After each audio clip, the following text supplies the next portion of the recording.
En attendant ñu dalal suñu yaay ji Ndak mu dalal suñu yaay ji Adja Diouma bu ko defee ñu gën a yaatal ci waxtaan gi.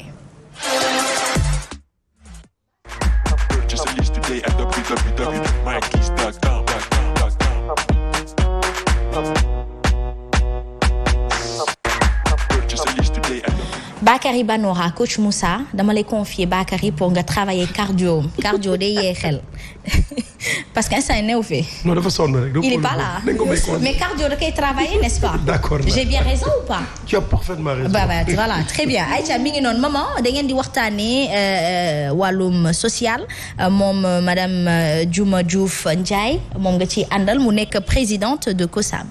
xam nga fii ci Sen TV macha allah suba teel dafa am habitude de femme action di dem génne jigéen ñi nga xam ne ñu ngi ci réew mi nga xam ne njàmbaar yàgg na fi ak jigéen ñi ñu ciy génne par kenn di la teg ngay wax ci lan ngay yëngu di wax ci lan ngay doxale tey nag ñu am plaisir ak contentement bu baax a baax di recevoir madame Diouma Diouf Ndiaye mu nekk présidente COSAM ñu ngi koy nuyu di ko dalal suñu plateau madame Diouma ñu ngi lay nuyu. macha allah man daal maa ngi lay fay di fay ñi ci plateau bi yëpp di présenté wu man madame Ndiaye Adja Diouma Diouf laa tudd yàlla dafa dogal man may sage-femme d'état de profession léegi nekkoon ministère de la santé direction santé de la reproduction def fa it yàgg lool ci système de santé bi 36 ans yàlla dogal aussi ma nekk ci direction santé de la reproduction division santé des adolescents nekkoon chef bureau communication di dox ci affaire santé des adolescents et des jeunes yàlla dogal nag bi may retraité en 2018 j'étais pas satisfaite de mes besoins ma créé benn association bu tudd COSAM moo boo ko déggee ñu bëri bu ñu ko déggee dañ ma naan soow mais COSAM ça cache conseil santé accompagnement assistance des mères et des enfants. waaw loolu COSAM mooy waaw loolu voilà léegi nag COSAM doon association boo xam ne day yëngu ci xale yi encadrement xale yi accompagnement des femmes sur tous les plans sur le plan sanitaire sur le plan éducationnel ak sur le plan aussi de la solidarité sociale waaw bu ma nee sur le plan éducationnel c'est pour parler de l'éducation des filles surtout ak déperdition bi ñu dis léegi ñun dañ ciy dox lu bëri di ci wax lu bëri lutte contre les violences ak grossesse précoce rapport sexuel précoce ñun loolu dañ ci organiser ay forum di ci waxtaan ak xale yi ak mag ñi ak kii ASC yi sax dañ leen di xamal ni ASC du rek football mais aussi il faut impliquer aussi la santé l'éducation dans les stratégies d'ASC par exemple dañu leen di accompagner di organiser ay forum di waxtaan ak ñoom surtout les garçons par rapport à l'utilisation des substances nocives maanaam tox geek consort gi léegi nag homosexualité beegi yëpp ñun dañ ciy waxtaan ak ñoom pour qu'ils puissent arriver à construire leur avenir parce que dañuy wax dis-moi ta jeunesse je te dirai l'avenir de ton pays c'est la jeunesse c'est la force positive de la nation la preuve xale yi wane nañ seen bopp ci local yi bon léegi nag bi ñu jógee ci nguur gi am ngeen problème bi ñu jógee ci affaire éducation ñu dem ci santé parce que en général les femmes sont vulnérables da nga ciy dem fu mel ni au niveau de la banlieue taluñu dara xëy suba 6 heures du matin 4 heures oto boo jël ñoom ñoo ci ne daw dem caaro yi jënd légume wala syndicat wala daw géej jënd jën ñëw jël taabal teg seen koñ étalé am ñu jotu faju waaw nga ñëw par exemple yow nga financer leen 300 000 koo xam ne doo def sax bénéfice su 5 000 francs par jour nga financer ko 300 000 mu war a fay 25 000 francs crédit mutuel par mois y a problème donc ñun ñu ni loolu duñ ci dox ñun dañ leen di accompagner encadrer leen jàppale leen pour qu'elles arrivent à faire leur propre autogestion maanaam par exemple dañ leen di dajale chaque le troisième mercredi du mois ñu dajaloo def ko nekk par exemple 3 000 ñu dajale ko lebal leen 50 000 100 000 ñu fay sans intérêt su ko defee loolu ñoom dinañ ci mën a dund te du am pression ñu ñëw au niveau de l'accompagnement femmes vulnérables yi ñi am orphelin dañuy fayal ay xale école ñu jàng et tout grosso modo daal COSAM en général ce qu'on fait en général ce qu'on fait mooy le plus souvent dañuy accompagner femmes yi di accompagner mères yi di accompagner jeunesse bi par rapport à leur santé par rapport à l'éducation et par rapport au développement social. Très bien. yow Asma mu ngi génn benn volet bu am solo nga gis tey ji bàjjenu gox yi ni ñu leen créé est-ce que jotul ku mel ni ministère de la femme jël ñu mel nii nga xam ne ay sages-femmes retraitées la ñu ay cadres yu nekkoon au ministère de la santé ñu jël leen boole leen ak bàjjanu gox yi ñu former leen même bu jee ci wàllu planning familial parce que comme sage-femme d'État mooy gën a xam jigéen nga boole bàjjanu gox yi ñu defal leen ay formation yu une semaine yoo xam ne ñoom ñi ñu dëkk koñ bi ñu dëkk dinañ ci mën a joxe ay information donc lii lu jar a am solo la est-ce que jarul ngeen bind ku mel ni ministre de la santé de la femme nga xam ne jigéen ñi moom la fi nekkal parce que loolu devoir am la parce que loolu war nañu jóg taxaw te ñi dañu koy yombalal liggéeyam waaw yombalal la ko koo xam ne ci nga nekkoon un cadre de l'administration nekkoon sage-femme d'État mais est-ce que waa ministre de la femme yéen a ngi leen di bind ay courrier dem ci maire commune bi ngeen dëkk jox leen ay correspondance ñu leen di organiser ay tey parce que ñoom xamuñu sax lan moo war a yokk seen électorat gis nga dafa am loo xam ni soo ko xamalee nit ki yow da ngay mel ni kilifaam da ngay mel ni sëriñam parce que am na ñoo xam ne bañuñu mais xamuñu elles sont pas informées xamuñu naka la ñuy doxalee est-ce que yéen a ngi taxaw pour bind ay correspondance yóbbu ko ci ministère de la santé ak ministère de la femme.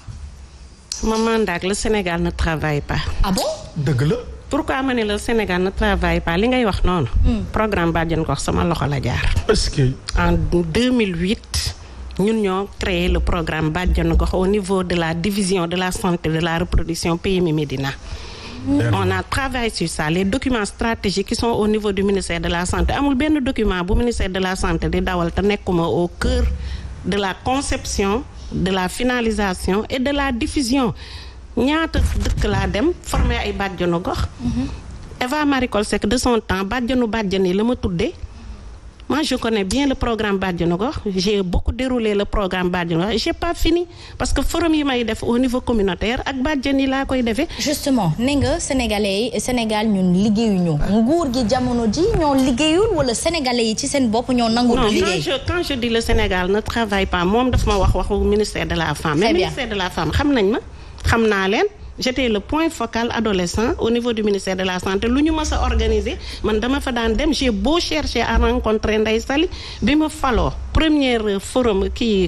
rencontre bi mu def avec les associations de femmes mën naa la génneel photo bi elle l'a fait à hôtel bi janook Parure d'Or foofu la ko defee j'ai demandé à la rencontrer pour def li ngay wax nii booba créégul dara. C'est après qu'elle a mis une responsable des organisations de femmes cette responsable des organisations de femmes bëgguma tudd tur di tooñ dem naa ba bureau rencontré ko bi ma ko rencontré li ngay wax nii laa wax dama ko ni dama bëgg Ndeye Sali yónni ma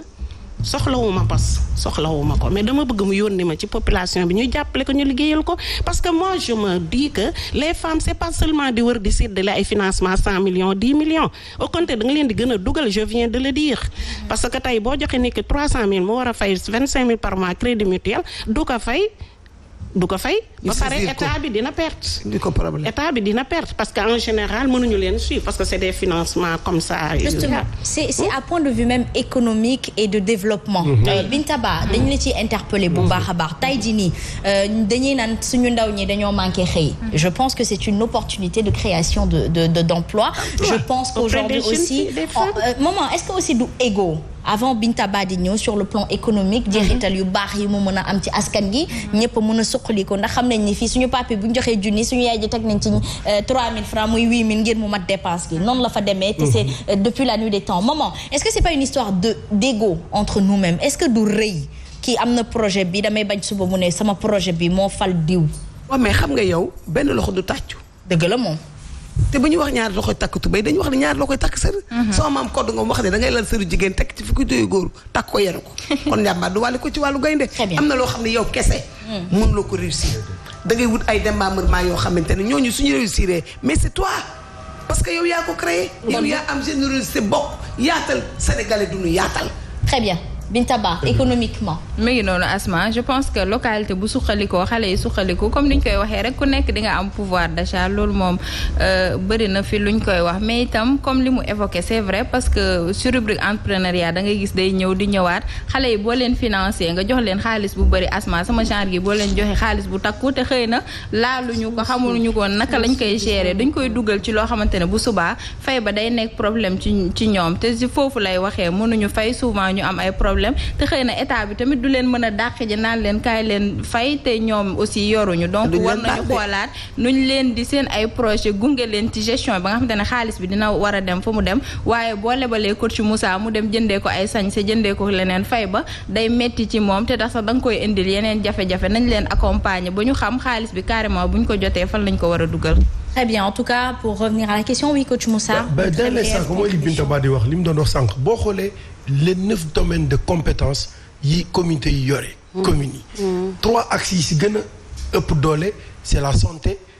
c'est l'éducation ak action sociale xoolal léegi bu fekkente ne comme li Binta wax suivi dafa baax ci lépp loo gis parce que mënoo financer nit te amul suivi parce que day pasare aral bi donc dès l'instant ñii bàjjonu gox yeeg ñi nga xam ne les hommes qu'il faut à la place qu'il faut toujours ñu wax ko ñi nga xam ne mérité nañ loolu comme ku mel ni suñu yaay ji jox leen ñu dérouler comme ni mu waxee damay gis ne maire yi ak commune dina baax trop pour ñi accompagner leen pour que développement mën a am ci biir gox. Je pense que sanction kii di Ablaye Diouf Sarr mise à par le fonds ironique sur lequel je me base pour justement parler je crois que aujourd'hui lu mel nii défaite bu mel nii tax na parce que ñi am droit de vote ak influence de vote ce sont nos maires léeg-léeg da ngay toog sa biir kër naan man diw laa àndal mais sa yaay buy dem di voter bu la leer ni da lay fasal kanam boo votelul ki mu votel da ngay dem votel ki mu voté même si mais quelque part ces parents là qui ne font pas de la politique ñoom ñooy influencer seen famille mais coach Moussa pour en revenir il faut qu'il travaille il faut que justement quand on parle d'une jeunesse en voie de perdition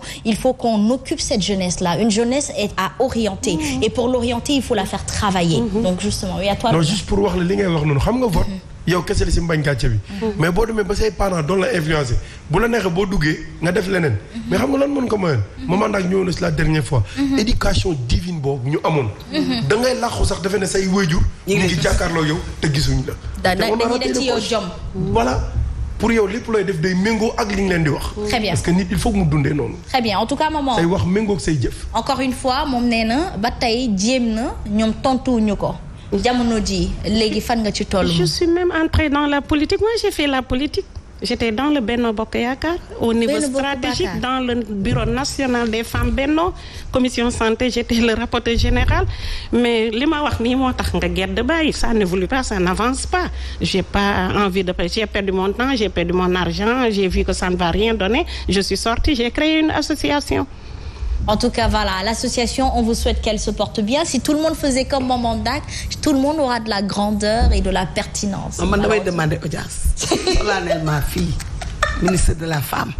parce que bari na volet mu mën a réussir très bien pour yar xale yu jigéen yi ci koñ yi te amuñu liggéey te ñu ngi leen di bàyyi en rade te loolu moom lay faciliter liggéeyam ma koy jox kàddu gi Adja Diouma pour mu joxe son dernier mot ak ay perspectives am ak fan la toll ci ay kiyam waaw ñuy ñaan yàlla rek association bi comme ni ñu yàlla dimbalee 2016 ba à nos jours ñuy fonctionner di jàppale jigéen ñi di dimbale jigéen ñi ñuy ñaan yàlla mu may ñu gudd fan ak wér may ñu doole googu vraiment c'est pas exclu comme ni nga wax je pense que l'émission est bien suivi peut-être ñoom ku ñu soxla parce que Sénégal dañu soxla ñun man ça me fait très mal que je dorme sur mon expertise et sur mon expérience et je ne peux pas mettre ça à profit des jeunes dames et des femmes vulnérables maa ngi gërëm waa Subatel di sant ñëpp et j'aimerais bien continuer à servir mon cher pays le Sénégal. Ça c'est une patriote qui aura parlé. En tout cas